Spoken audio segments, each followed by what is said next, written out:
আপু, আপনারা এখানে কিসের অনশনের জন্য বসেছেন যদি একটু বলতেন? আমরা দীর্ঘ 27 বছর স্থানীয় মন্ত্রণালয়ের অধীনে ছিলাম।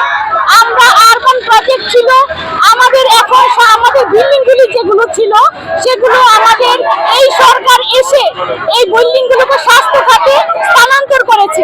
আমাদের দাবি হচ্ছে স্বাস্থ্য খাতে যদি বিল্ডিংগুলি যায়, আমরা কর্মীরা কি করব?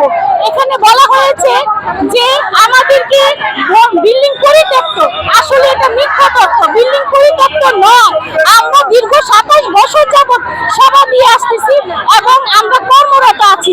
মাননীয় প্রধানমন্ত্রীকে একটা ভুল তথ্য দেওয়া হয়েছে।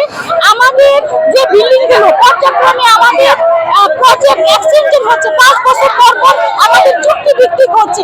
এটাকে আমরা টোটাল এখন স্বাস্থ্য খাতে যদি নিয়ে যাই তাহলে আমরা কি করবো? বলা হয় নাই তো স্বাস্থ্য খাতে কর্মী নিবে, শুধু বিল্ডিং নিবে পরিত্যক্ত হিসাবে।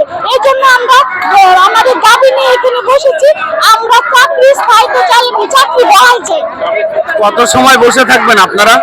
যতক্ষণ না আমাদের দাবি মেনে নেওয়া হয়। প্রধানমন্ত্রী অনেক দয়ালু এবং উনি অনেক কর্মকাণ্ডে এটা বুঝিয়েছেন যে উনি জনগণের পাশে আছেন। তাহলে আমাদের এতগুলি শ্রমিকের পেটে কি লাথি দিবেন? এটা আমরা বিশ্বাস করি না। যতক্ষণ উনি দাবি না মেনে নেন ততক্ষণ আমরা রাজপথে বিরাজ করবো। যদি আজকাল পরশু 2-3 দিন না মানে তখন আমরা এখানে বিরাজ করবো। Thank you.